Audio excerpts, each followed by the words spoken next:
magacii gobolka togdheer waa isku mid dhalinyarada gobolka togdheerna waa isku mid waxay u baahan yihiin waxqabad fara badan iyo dhiirigelin badan imika waxay jiil iyo hoobalad garab taagan yihiin sida gobolkoodii iyo magacoodii iyo maamuuskoodii soo celinaayeen waxaan u baahannahay inuu imika midda aad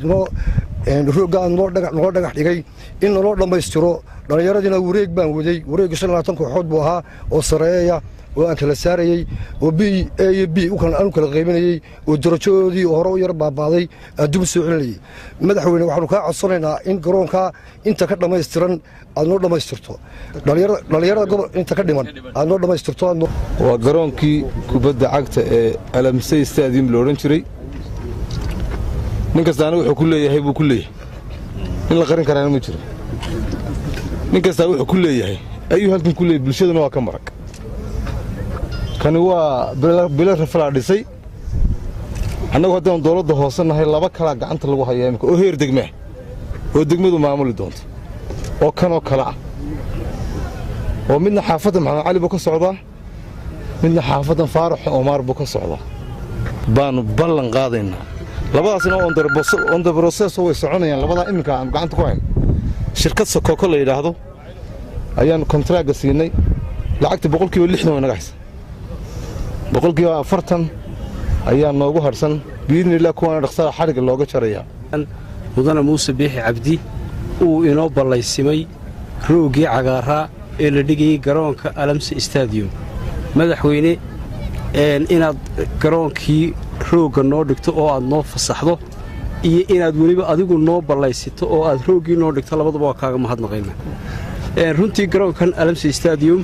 sida la sheegay waa garoonka ay ka soo baxeen ama ay ka soo aflixeen rag badan oo taariikhda ciyaaraha ee Jamhuuriyadda Soomaaliland heer qaran gaarsiiyay shirkadda Habboon Construction waxaan ku guuleysanay qandaraaskan Alamsey Stadium roog dhigista kaasoo insha Allah aanu rajeynayno inaanu si fiican uga shaqeyn doono shirkaddu ma aha markii ugu horeysay ee roog dhigto roogag badan baan soo dhignay waxa ka mid ah sida stadiumka Hargeysa oo si fiican aan u soo dhignay iyo qaar kale oo fara badan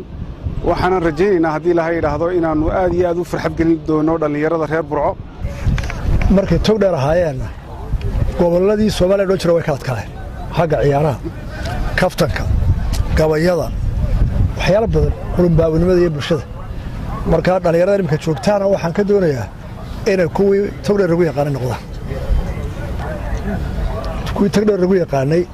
ee marka ragsi yimaado haday ciyaarta iyo haday kaftan tahay iyo haday gabay tahay iyo mar walba marka hal garajinka reebo ciyaar kale wuxuu dheeryahay ee aan dhaaf jirin togdheer baana marka dhaafteen togdheer baana ma noqonaysa magaca lahayd inay haybadi marka halkii abiyaashin iyo awgay maray magacii togdheer ee dalkuna u baahanaa dadkuna u baahanaa af Soomaaliga intuu taqaano dhabina ku tixgelinaysay waan leeyahay dhalinyarada reebo